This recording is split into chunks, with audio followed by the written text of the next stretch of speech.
আল্লাহ তাআলা হাসরের ময়দানে এক কদম পাও বাড়াইতে দিবেন, জিন্দেগির প্রতি ইঞ্চির হিসাব হবে। আন উমরিহি ফিমা আফনাহু, পুরা হায়াত বান্দা কোথায় ব্যয় করেছো বলো আমাকে, আমার দেওয়া হায়াত। ওয়া আন শাবাবিহি ফিমা আবলাহু, শুধু যৌবনটা কোথায় ব্যয় করেছো সেটা আমাকে আলাদা বলো। ওয়া আন মালিহি মিন আইনা ইকতাসাবাহু ওয়া ফিমা আনফাকাহু, প্রতিটি টাকার ব্যাপারে হিসাব দাও দুইটা। এক, টাকাটা কামাই করছো কেমনে, ব্যয় করেছো কোথায়। ওয়া মাদা আমিলা ফিমা আলিমা, যা যা শিখেছিলা, জেনেছিলে, শুনেছিলে, তা কি পরিমাণ আমল করেছো সেটা বলো, সেটা বলো। এই জন্য এই বিষয়গুলো জরুরি। বাপ রাসূলুল্লাহ সাল্লাল্লাহু আলাইহি সাল্লাম বলেন, এগুলো উত্তর না দিয়ে কোনো মানব সন্তান হাসরের ময়দানে এক কদম সামনে যাইতে পারবে না, এক কদম সামনে যাইতে।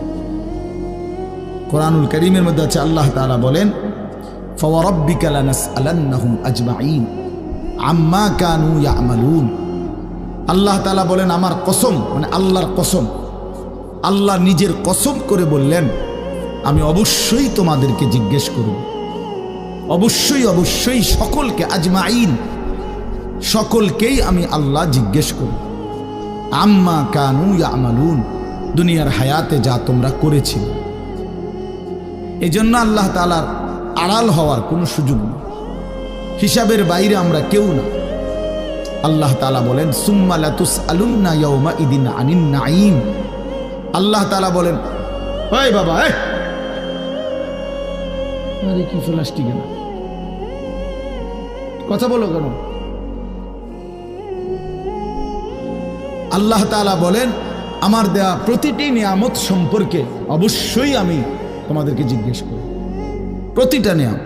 হাদিসের মধ্যে আছে, আল্লাহ তাআলা জিজ্ঞেস করবেন, নবী সাল্লাল্লাহু আলাইহি সাল্লাম বলেছেন, আল্লাহ জিজ্ঞেস করবেন, আলাম নুসিহ জিসমাক, বান্দা আমি মোট এতদিন তোমার শরীর সুস্থ রাখি নাই, সেইটুকু শুকর কি আদায় করেছে বলো। অনুরভিকা মিনাল মা, আমি কি তোমাকে প্রতিবার তৃষ্ণার্ত অবস্থায় পানি পান করিয়ে তোমার তৃষ্ণা নিবারণ করি নাই?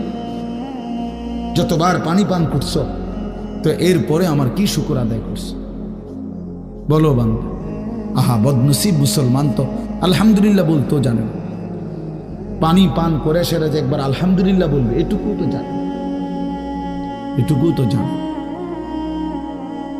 তাইলে এই জন্য বললাম, আমরা কিন্তু প্রত্যেকেই আমাদের হায়াত, ইয়াহিয়ার ওই কথার থেকে আমি বললাম,